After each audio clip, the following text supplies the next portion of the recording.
Good morning, all of you. Now, this is the second part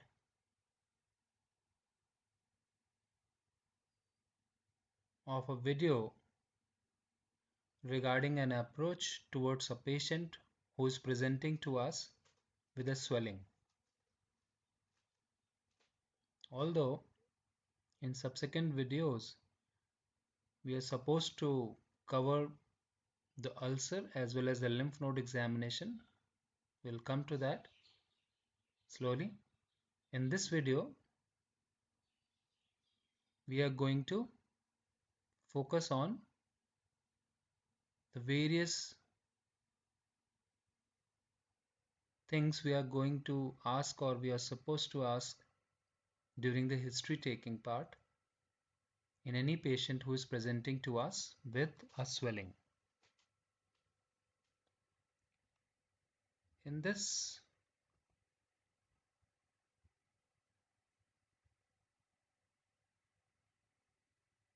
the first of all, these are the headings we should know. We have already gone through these headings in the previous video. The duration, the mode of onset of the swelling, the symptoms associated with the lump, pain associated, progress of the swelling, what is the exact site,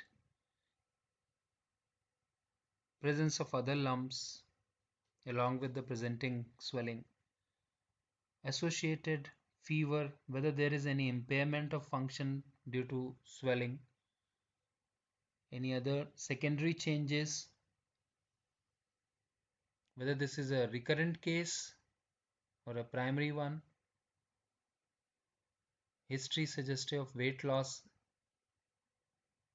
is it there, and various points in the past history, personal history, as well as family history. So these are the headings under which we are going to ask, or we are looking for some facts under these heads in history part. So let's start our journey. The first thing is duration. So any patient presenting with a swelling, two questions are very important. Whenever somebody is presenting to us in outpatient department, we are first to ask, when was the lump first appeared? Patient may tell us or may not tell us, because usually the neoplastic swellings, they are usually painless initially, except few exceptions. So in general, they are usually painless. So patient may not notice the swelling. Instead of the first appeared, the patient is bound to tell us when he or she has noticed this lump or swelling first, instead of when was the lump first appeared. So this is very important, and both are different questions, and they can change the diagnosis also sometimes, or can give a clue to the apparent diagnosis. So both are different, very important questions. When was the lump first noticed? This is a patient finding. Whereas when was the lump first appeared? Maybe appeared 6 months back, or 1 year back, or 3 months back. But painless lump it was, so patient was unaware. Congenital swellings, they are usually present since birth. As far as the duration is important in history taking, just to have an idea of various swellings, and especially in congenital swellings like cystic hygroma, meningocele, or sacrococcygeal teratoma. All these swellings are congenital swellings, and they usually present since birth.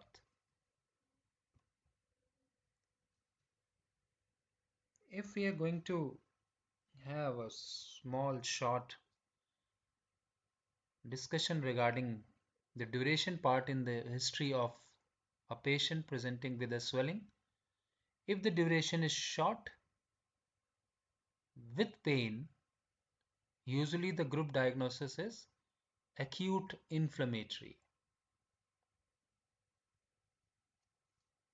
Pain is there with short duration presentation of a swelling. Acute inflammatory causes. Think about them. Acute inflammatory causes. Whereas if the duration is long with slight pain, mild pain, it could be chronic inflammatory. Okay. Pain with short duration, acute inflammatory. Mild pain with long duration, chronic inflammatory.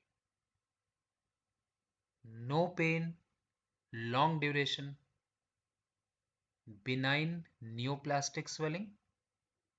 Mild pain, short duration is malignant neoplastic swelling. Okay, very simple. So here we can see how the duration is going to help us making our diagnosis. Now the next component is mode of onset. Mode of onset of swelling. How did the swelling start? Again, it's a patient finding. There may be history suggestive of post-trauma appearance of a swelling, and it could be due to the dislocation of joint or fracture displacement of a bone after the trauma, or presence of hematoma after the trauma.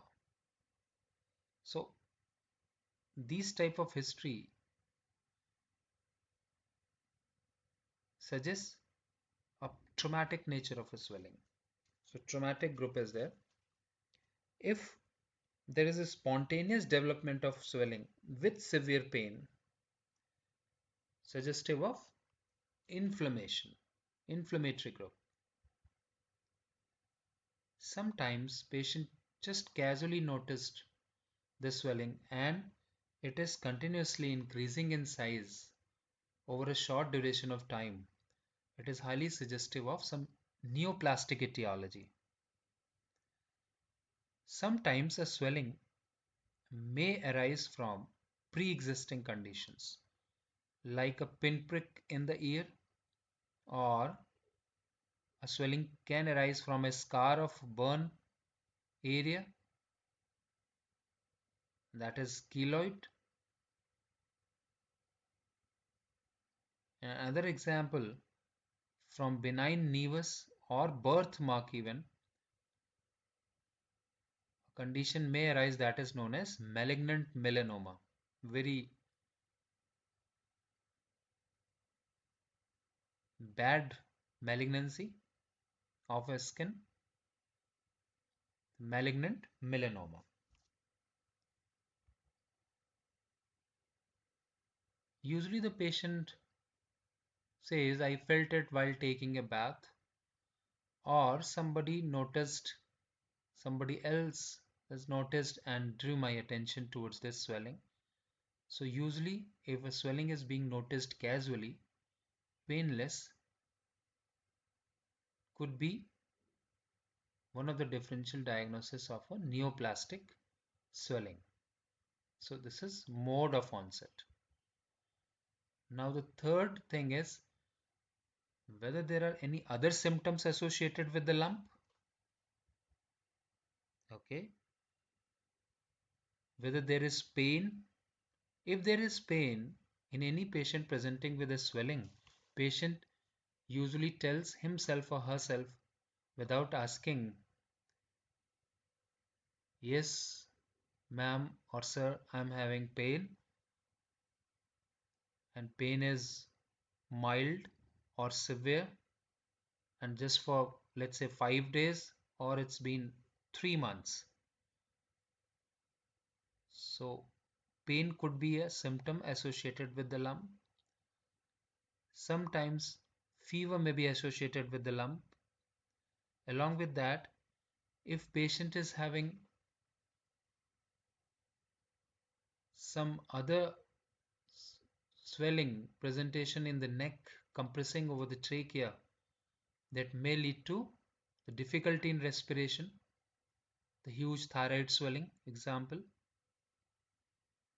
or sometimes it may lead to difficulty in swallowing also, or if patient is having some esophageal malignancy, the dysphagia is there, so this will lead to difficulty in swallowing, or any other swelling presenting in the neck compressing the esophagus. Sometimes a presence of any swelling may lead to disfigurement of that particular area. A swelling arising from the angle of the eye, the angular dermoid, the huge angular dermoid, may lead to disfigurement. And other symptoms associated with the lump could be the interference with the movement.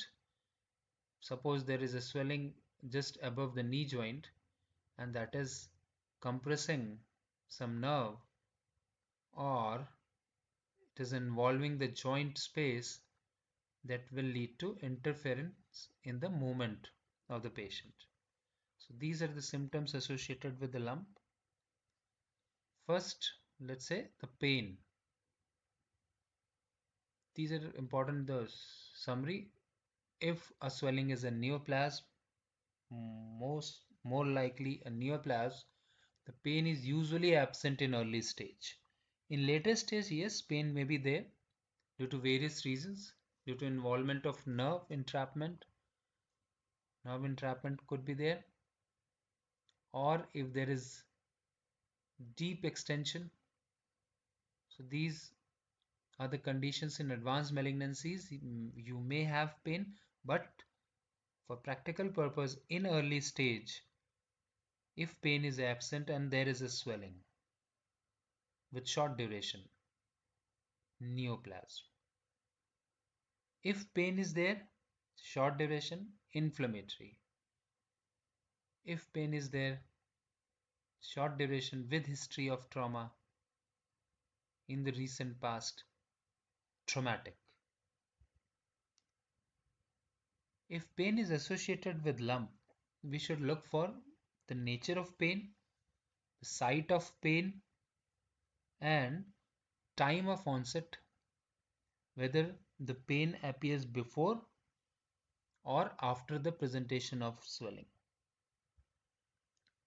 So, nature of pain, it could be throbbing, suggestive of inflammation, the burning type, sometimes may point towards the involvement of nerve, the stabbing type, stabbing pain is this short duration pain, severe pain, sudden onset, and sharp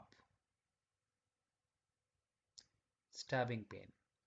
Then pain could be distending type, as could be seen in case of intestinal obstruction. If pain is associated with the lump, the second thing we are supposed to look for the site. Usually the pain is localized to the site of swelling very commonly, but sometimes it may be referred to some other site. For example, if any patient is suffering from hip joint arthritis, the pain may be referred to the ipsilateral knee. Hip joint is affected, but the pain is being referred to the knee joint of the same side. Okay, so site is also important. And finally, the third thing, the time of onset, whether the pain appears before or after the swelling. If pain is first, suggestive of inflammatory lump. If swelling is first, followed by appearance of pain in the later stage, more likely to have benign and malignant tumors, right?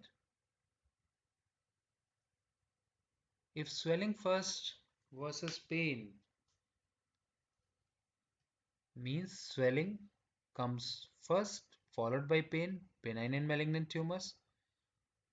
Malignant swellings are just noted down. The malignant swellings are painless to start with in the most of the patients, in most of the cases. Even let's say, for example, the malignancy is related to these organs: the stomach, renal, the rectum, breast malignancy, liver malignancy, lung malignancy.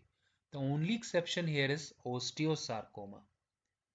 In osteosarcoma, in any patient suffering from osteosarcoma, the mild pain is the first symptom, followed by the appearance of a swelling.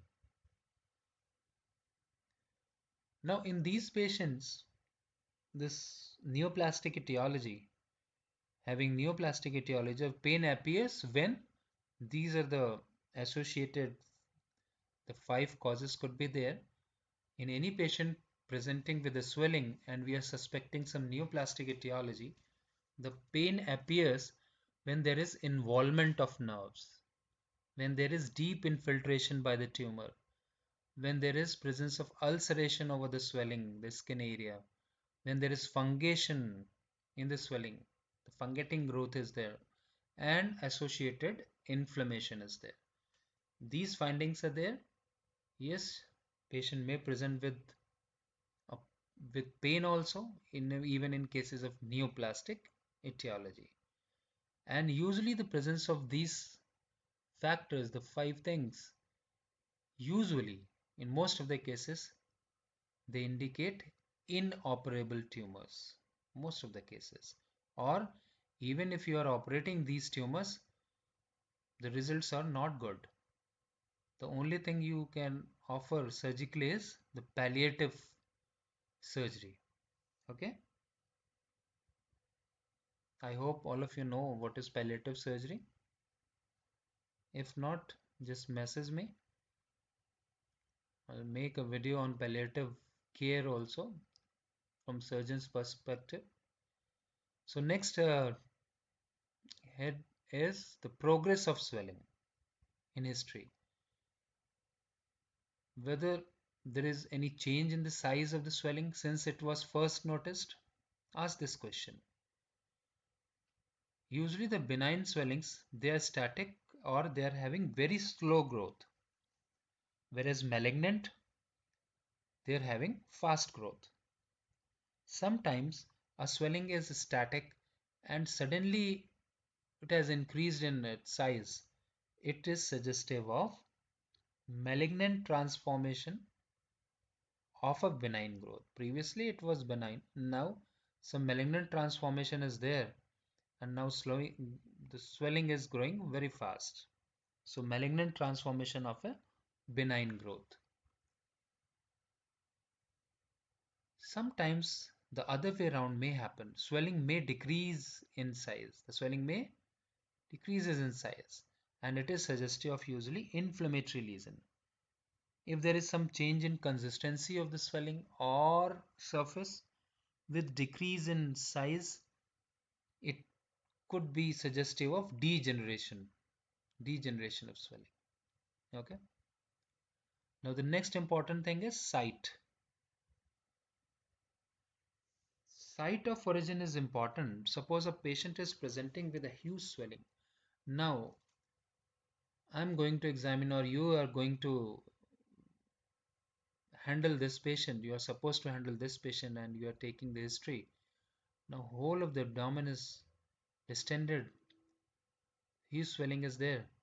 So no, in this case, the, only the patient can tell you, okay, 3 months back, this swelling appeared on this side. Now it has grown up to this size. So in this manner, The site of origin, the exact site can be can be told by your patient. So this is a very important. Ask this question. What is the original site?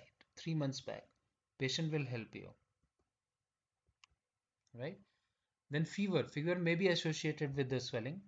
And usually if fever is present with any swelling, the cause is inflammatory. For example, abscesses, they give rise to fever, like gluteal abscess or axillary abscess or istiorectal abscess. You must know the anatomy of istiorectal fossa, the various structures passing through the axilla. All these things you must know. Even in pyogenic lymphadenitis, the lymph nodes are enlarged, the tender, presenting with fever. Very few, or the neoplastic etiologies like Hodgkin's disease or renal cell carcinoma. These are the examples of swelling presenting with fever, neoplastic swellings, Hodgkin's disease and renal cell carcinoma. Now, presence of other similar lumps. Ask any history suggestive of similar lump in the past. For example, there are some diseases, they usually present to us with multiple swellings, similar swellings. For example, NFM, that is neurofibromatosis, also known as von Recklinghausen's disease. The diaphyseal achalasis, the Hodgkin's disease. In this case, Hodgkin's disease, multiple lymph nodes are involved. And sometimes diabetic patient may present to us with abscess, and the abscesses there keep occurring one after another. So multiple swellings, the history is there. It may help us in making a diagnosis. So presence of other lumps should be ruled out. Some secondary changes like softening, the ulceration, fungation, inflammatory changes could be present with the swelling. We must inquire about these secondary changes.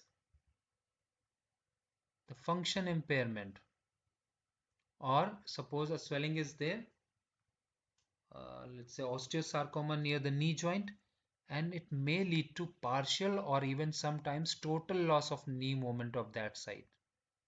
So loss of function of limb or spine may be there due to presence of swelling. One of the example, that is osteosarcoma. If that is present near the knee joint, may lead to loss of knee movement. Second example could be cold abscess from Caries spine. And this cold abscess from Caries spine, it may restrict the spine movement. Okay, these are the examples of impairment of function. After impairment of function, next comes a swelling recurrence. Whether there is any recurrence of the swelling. If swelling recurs after the surgery, post removal, ask for it. It indicates malignant change in a benign growth. Maybe previously not completely removed and some part was left behind, and that is now the malignant change is there, malignant transformation in a benign growth. Sometimes even a malignant primary tumor could be the etiology. And in cystic swelling, benign cystic swelling, if we have removed or somebody has removed incomplete wall of the cyst, especially in case of sebaceous cyst, it will recur. So complete cyst removal in a sebaceous cyst is important for preventing the recurrence. Paget's recurrent fibroid is a condition, and it is well known for frequent recurrence despite proper surgery. Swelling recurrence. Sometimes weight loss is there, and swelling presenting with weight loss indicates a malignant growth or patient may be suffering from generalized Koch's disease presenting with a cold abscess. This Koch's disease is also known as tuberculosis. Now, the three important things: the past history, family history, and personal history. Now, in past history, we should look for the presence of similar swelling, the recurrence of swelling in the past, or any history suggestive of tuberculosis or Koch's disease. In personal history, we should look for growth in the mouth, the tongue, cheek, or lip, and if that is there, it may suggest regarding the habit of eating betel nut, betel leaf, or slake lime or tobacco may lead to oral cancers. In women who smoke cigars with burning ends in their mouth, the chutta cancer of hard palate may be another finding, and due to mixture of lime and tobacco placed in the gingivolabial sulcus, it could be another reason for developing commonly known as canny cancer. And finally, the family history. In family, look for familial incidents regarding the tuberculosis, the Koch's disease, or von Recklinghausen's disease, that is multiple neurofibromatosis, and other many malignant tumors may be having some familial incidents. We should ask for these predilections. So, family history, ask about these. In family history, in the management of swelling, patient presenting with a swelling, do ask for family history of diabetes as well as hypertension, as they can alter the outcome of any surgery if we are doing in a hypertensive or a diabetic patients. So these two history are also important. They must be included in the family history as well as the personal or past history. So that's all for today. In the next video, we'll be continuing with this discussion. You can share it. You can ask me any question. If something is not clear, just message me up. Thank you.